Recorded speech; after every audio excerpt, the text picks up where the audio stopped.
voyage, ça use les jeans et ça forme la jeunesse. Au guidon de la nouvelle Yamaha Tracer 700 GT, Philippe a eu soudainement des envies d'évasion. Car il paraît que c'est la meilleure routière à moins de 9000 €. Enfin, c'est ce qu'il prétend. On le retrouve sur un ferry après plusieurs jours de traversée en mer en train de changer de continent.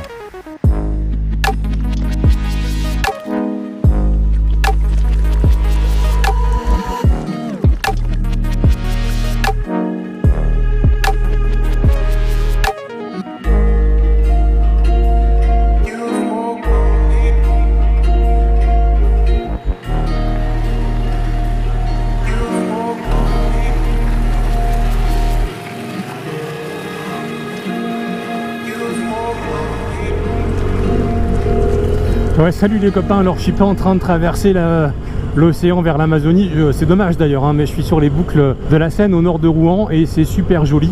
Et en fait, comme disait le philosophe Pascal Sevran, mais alors qu'est-ce qu'on est bien tintin, c'est-à-dire que là je suis à peu près aussi détendu que Eric face à un hot dog et aussi content que Mehdi qui recevrait une nouvelle paire de sliders.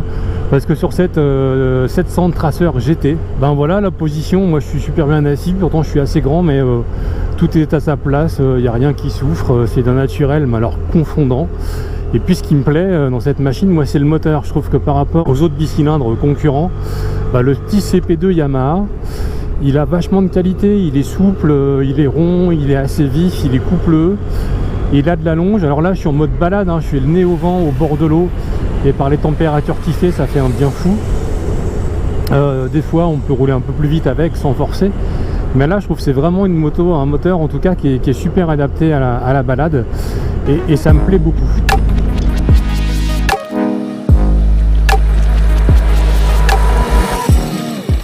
Bon Philippe, t'as l'air aussi heureux qu'une majorette à qui on viendrait de donner un bâton. Mais en même temps, t'as pas découvert l'Amérique non plus. Ton truc on le connaît, c'est une Tracer 700. Parle-nous plutôt de ce qu'apporte réellement le pack GT.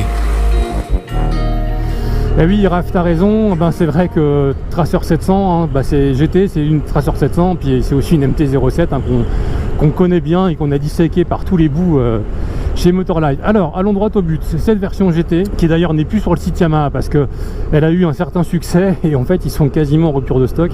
Donc si vous en voulez une, il faut dépêcher d'aller chez votre concesse, il y en reste quelques-unes encore à vendre. Donc, premièrement, ce qui la distingue d'une Tracer 700 normale, c'est la bulle. La bulle haute, réglable en deux positions avec des petites molettes là qu'on a devant au-dessus du tableau de bord et c'est super facile, hein, on tourne ça à la main et puis surtout ça fait pas de chip, hein, c'est costaud, ça tient bien en place, il n'y a pas de vibration. Alors moi je suis donc, comme vous le savez, je suis un peu grand, j'ai quelques remous encore en position haute sur le haut du casque, mais là en fait j'ai pas de moustique aujourd'hui, hein, donc ça veut dire que le côté pelle à tarte de cette bulle haute en position haute, elle fonctionne bien. Je pense même que sous la pluie, comme elle est assez large en haut, ça devrait faire un bel effet déflecteur. Et donc pour moi ça c'est validé pour le tourisme. Deuxièmement, la selle confort, elle est en gel, elle mérite mais vraiment bien son nom. On a fait une grosse journée de route aujourd'hui, de l'autoroute pour aller à Rouen, de la campagne autour des petites boucles de la Seine, là en passant d'un bateau à l'autre, et c'était franchement très cool. Pas l'ombre d'un mal au cul sur cette moto. Donc pour le pilote c'est parfait, pour le passager je serais plus mesuré parce qu'en fait la selle est quand même un petit peu petite et puis surtout elle est plus étroite en sa partie arrière, donc peut-être qu'elle fera moins le boulot, même s'il y a des poignées de maintien qui sont bien en place et puis que les jambes sont pas trop repliées. Mais en tout cas pour le pilote c'est top. Et puis troisième point importance, ça renvoie à une philosophe que j'aimais beaucoup dans mon enfance, la portugaise Linda de Souza, qui parlait des valises en carton. Là c'est pas du tout des valises en carton, ça donne confiance. Alors effectivement il faut une deuxième clé pour les retirer et les verrouiller, mais les encoches, tout ça rentre bien en place, on n'est pas là en train de forcer, il n'y a pas un truc qui a été mal conçu, c'est monté de travers, on sent que bientôt tout sera pété. Maintenant ça fait vraiment solide et ça respire la qualité. Et puis elles font le job, hein, elles sont faciles à retirer, elles sont faciles à porter, il y a des sangles à l'intérieur, elles font 20 litres chacune, on rentre un casque intégral sur le côté. Et du coup pour le tourisme c'est quand même l'attribut indispensable. Donc si on résume, effectivement ça n'apporte pas grand chose par rapport à une Tracer 700, mais c'est des petits attributs qui font carrément le job. Et moi je trouve que l'ensemble est vraiment cohérent en termes de caractère moteur, d'équilibre total du châssis, je dirais d'agrément qu'apportent ces trois éléments supplémentaire de la version GT.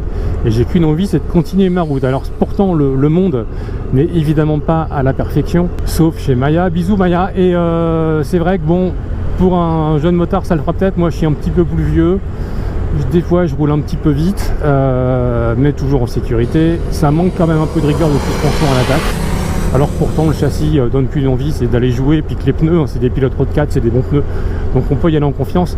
Et puis pour moi ça manque quand même sérieusement de mordant, et puis je dirais presque un peu de puissance au freinage, même si dans un usage normal et un usage touring, ça fera carrément l'affaire. Donc là-dessus, bisous sur le casque les copains, et à bientôt pour d'autres aventures signées Motorlive.